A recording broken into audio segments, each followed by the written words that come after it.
Meus irmãos e minhas irmãs, nós estamos nos preparando para o dia do Natal.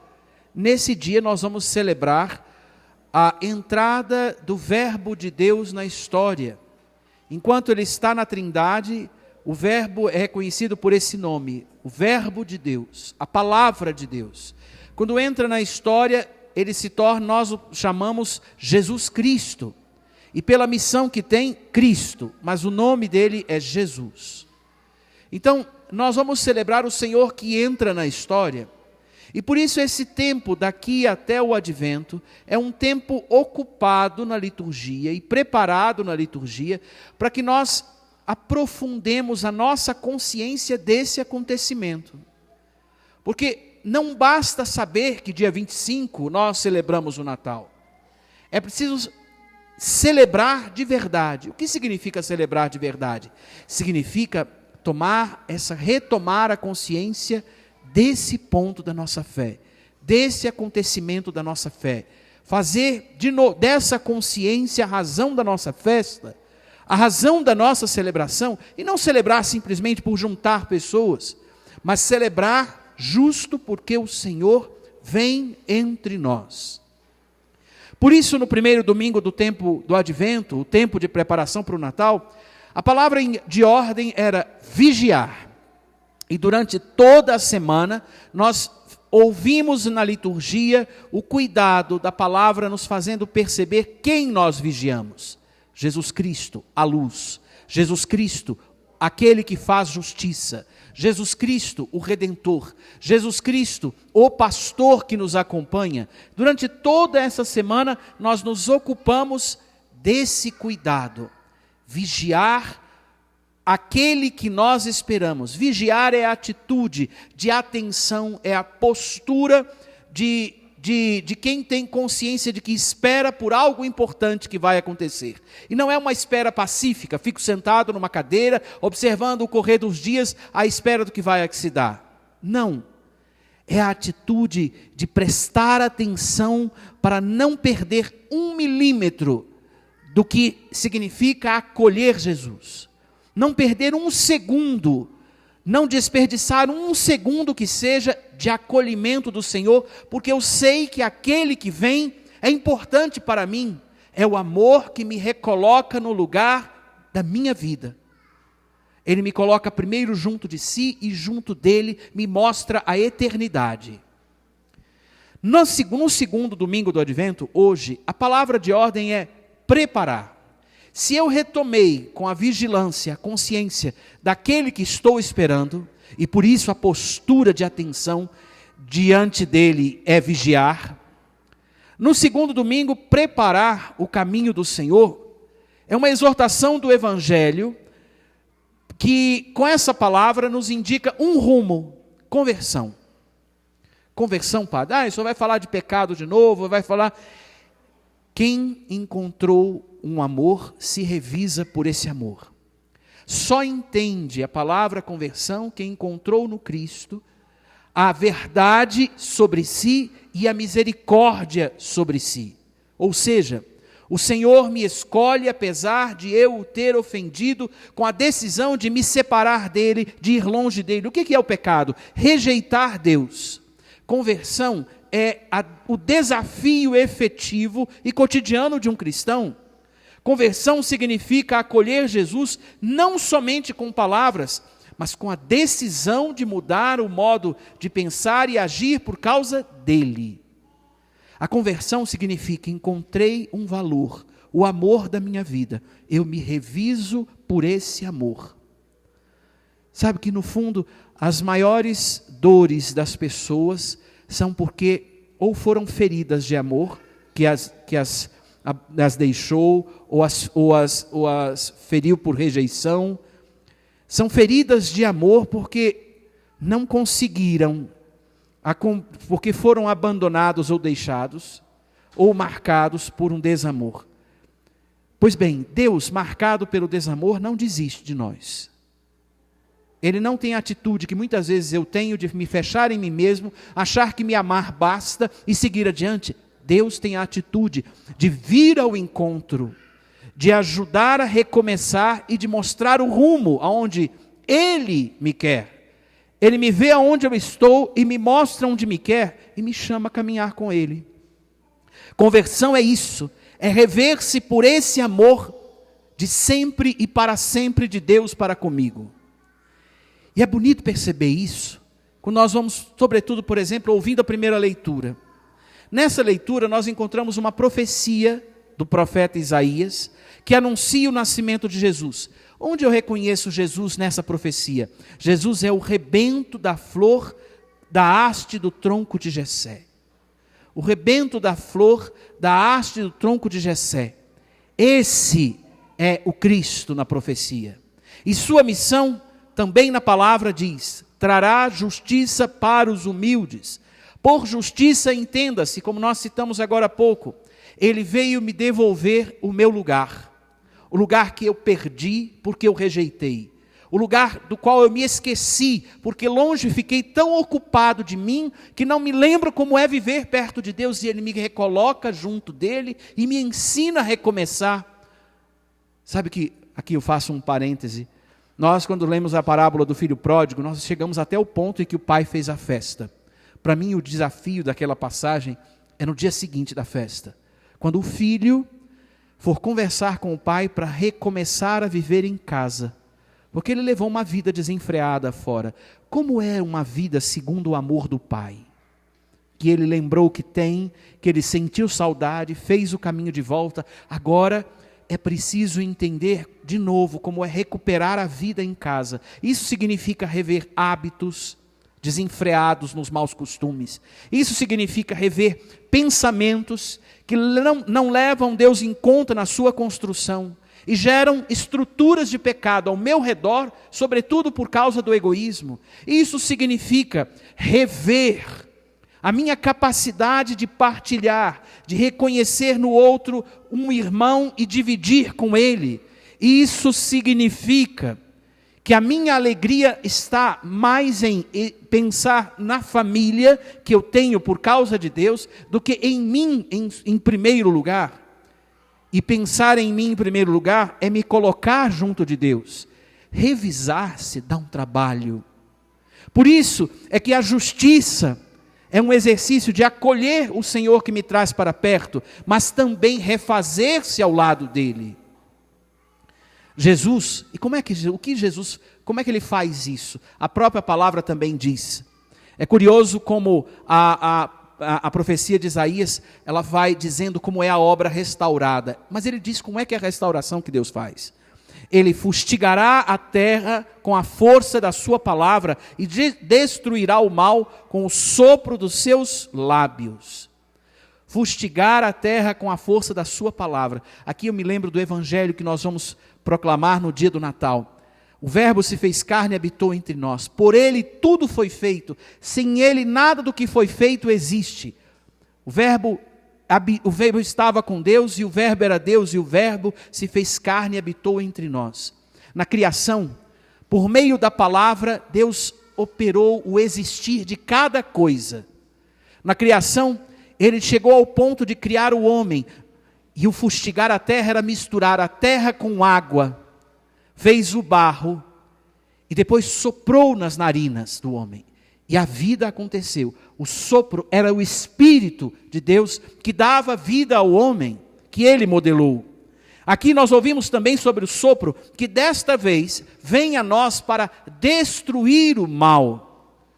O sopro destruirá o mal. Que mal é esse? É o coração dividido. O Espírito vem a nós para nos ensinar a viver como filhos, para educar o nosso coração dividido, para ser um coração unido ao coração de Jesus. Porque do coração vão nascendo o pensamento e as atitudes que me fazem ser reconhecido como alguém que ouve Deus, leva Deus em conta. Quem não leva Deus em conta é superficial. E a superficialidade mata a ação do Espírito Santo. Sabe, a superficialidade tem medo. Quem é superficial tem medo de Deus, porque Deus, Ele vai a fundo. Ele não me oferece o que não é bom. Ele me oferece o que é verdadeiro. E para ser verdadeiro, não pode ser da boca para fora, tem que ser da vida, de onde pulsa a vida para a minha história, do coração para os acontecimentos do meu cotidiano.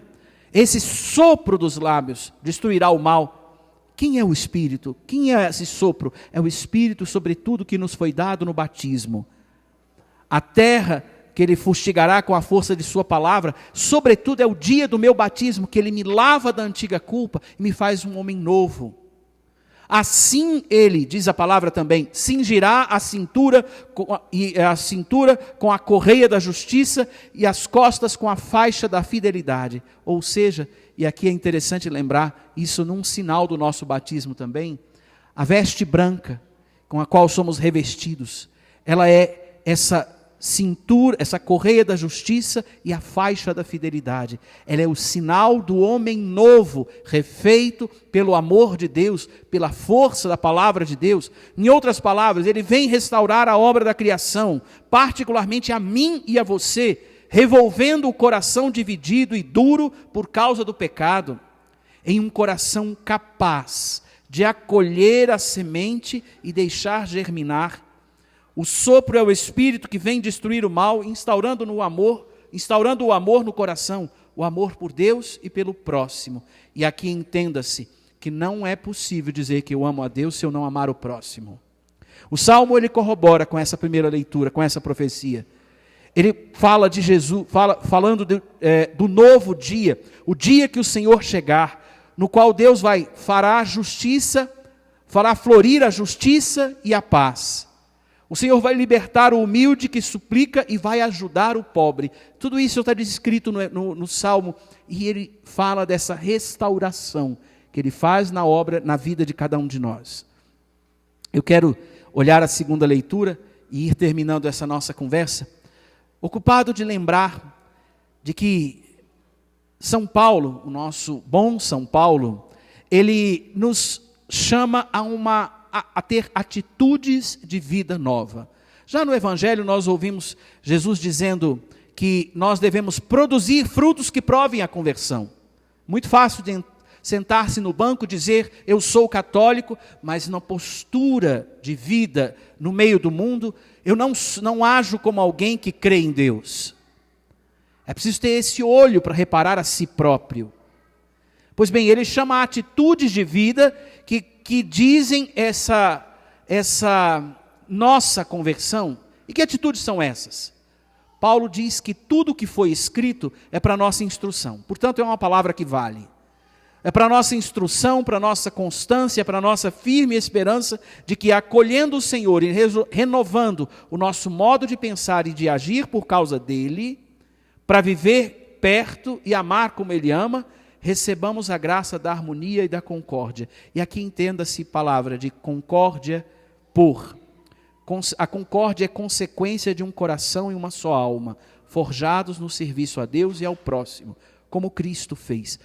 Ele nos chama a acolher o próximo como Ele acolhe. A concórdia, a paz, ela não vai nascer simplesmente de acordos bonitinhos, feitos com um abraço, ou um afeto, ou um contato na internet.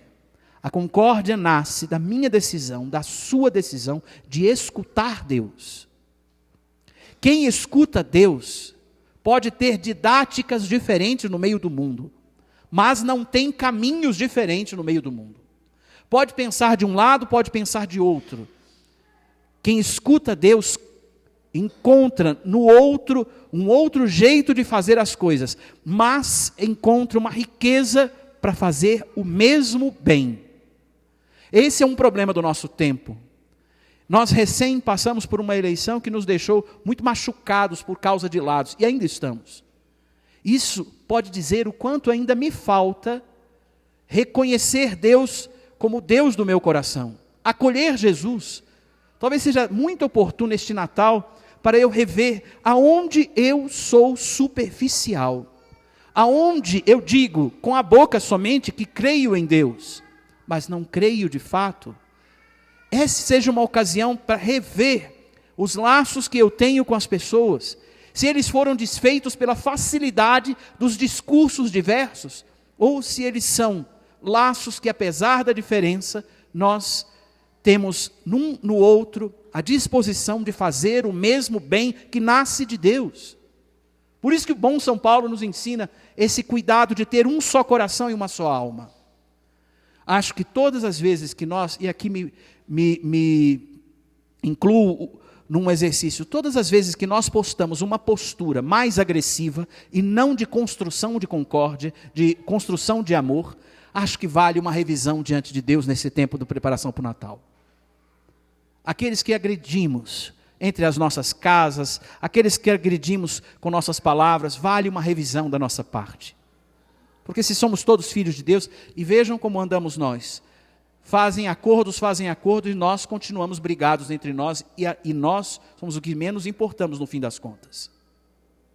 Por isso é que o bom São Paulo fala que a harmonia e a concórdia são fruto de um coração e uma alma forjado no serviço a Deus e ao próximo. Que serviço é esse, Padre? O serviço ao próximo é fazer pelo outro o que Deus faz por você. Se Deus veio te ensinar a amar a Ele sobre todas as coisas e ao próximo como Ele ama, ame o próximo como Deus te ama. Recoloque o amor que Deus tem contigo no centro do teu coração e desse amor aprenda a querer bem, a acolher o outro. E aqui eu quero terminar sugerindo como exercício de santidade, retomando um que nós tomamos no tempo do Advento, que é preparar o presépio. Eu quero sugerir essa semana que você reserve tempo nos seus dias para rezar diante do presépio. Rezar diante do presépio, eu vou fazer aqui uma alegoria muito simples. Pode ser uma figura muito curiosa. Quando pequeno ou grande já, provavelmente alguém nos contou a história da Branca de Neve. Lá tinha uma bruxa má que tinha um espelho, e diante do espelho, a sua raiva era a resposta que ela não queria ouvir. Espelho, espelho meu, existe alguém mais bela do que eu? E o espelho, sim, a Branca de Neve. Você quer matar uma rainha de raiva e dizer que alguém é mais poderosa que ela? Pois bem, o exercício que eu quero sugerir a vocês é que lembrem-se desse espelho e pense que esse espelho, os espelhos não nos dizem tanta perfeição quanto um mistério de Deus me mostrando quem eu sou. Nessa semana, cheguem diante do presépio com uma pergunta similar. Presépio, presépio meu, como faço para chegar ao céu? Acho que não vai ser a voz de uma figura, sei lá, estranha, que vai sair do espelho para dizer. Provavelmente José vai se apresentar silencioso e dizendo, trabalha e reza. Maria provavelmente o Espírito vai te lembrar do que Maria dizia, fazei tudo o que ele vos disser. Vai te lembrar das atitudes de Maria e José na palavra. Se eu olhar para o presépio como um espelho de perfeição, rezando diante dele, eu vou encontrar mais felicidade e rumo do que eu encontro no espelho quando me arrumo para sair para a missa. Tenho certeza disso. Nessa semana, rezar diante do presépio, perguntando como faria a bruxa da Branca de Neve. Presépio, presépio meu, que faço para chegar ao céu? E olhe para ele e procure escutar as respostas. E se você quer perceber aonde você precisa de conversão e muitas vezes não tem coragem de olhar para ela, repare o gesto que o bom São Paulo nos mostra. Acolher um irmão como Cristo acolheu. E ele fala de que eu saberei acolher o irmão como Cristo se eu tiver um coração similar ao de Cristo e próximo de Cristo. Você já consegue olhar para todos e reconhecer neles irmãos? Deus ao irmão manda amar. Ah, padre, mas eu não gosto dele. Você pode não ser amigo do irmão, muitas vezes. Mas você, ao amigo, às vezes as profundidades e as confidências. Ao irmão, o amor que Deus nos mandou ter. E aqui eu me valho de um exercício que nós já sugerimos aqui, lá atrás, ainda em tempos de eleição, quando eu pedi para rezar por aquele que você não ia votar. Eu me lembro que eu escutei cada coisa desse exercício, porque as pessoas dizem, eu não admito rezar por fulano, eu não vou rezar por ciclano. Pois é, quando o coração rejeita o rezar pelo outro, ele já indica que ele precisa de uma conversão. Está precisando de um trabalho de revisão. Para que a gente, e aí eu termino me valendo disso. Este é o tempo de preparar o caminho do Senhor, para preparar o Natal, como disse. rezando diante do presépio, acolhendo o irmão como Jesus acolheu. Tudo isso para que nós não cheguemos na porta do paraíso e escutemos. Já imaginou? Você chega no paraíso e Deus diz assim para você, minha vida foi legal, foi tudo muito tranquilo, vou passar. Aí Deus olha para você e diz assim, senhora está com pendência, senhora. Você já parou para pensar que pendências te dariam raiva na porta do paraíso? Mas eu não sabia que não rezar para que aquele exercício ajudava. A senhora está com pendência, senhora. Mas como é que eu posso resolver? Temos que pensar em outros modos de a senhora chegar aqui. E antes de chegar, o senhor vai ter que trabalhar muitas coisas ainda, senhora. Ainda tem um tempinho de purgatório. Eu não quero ir. Senhora, não tem possibilidade de entrar sem purgatório, senhora. Para que a gente não passe pela essa raiva básica, arruma agora, reza diante do presépio e acolhe o irmão como Deus te ama. Vai ser mais alegre se for assim, aposto. Que Deus nos ajude. Amém.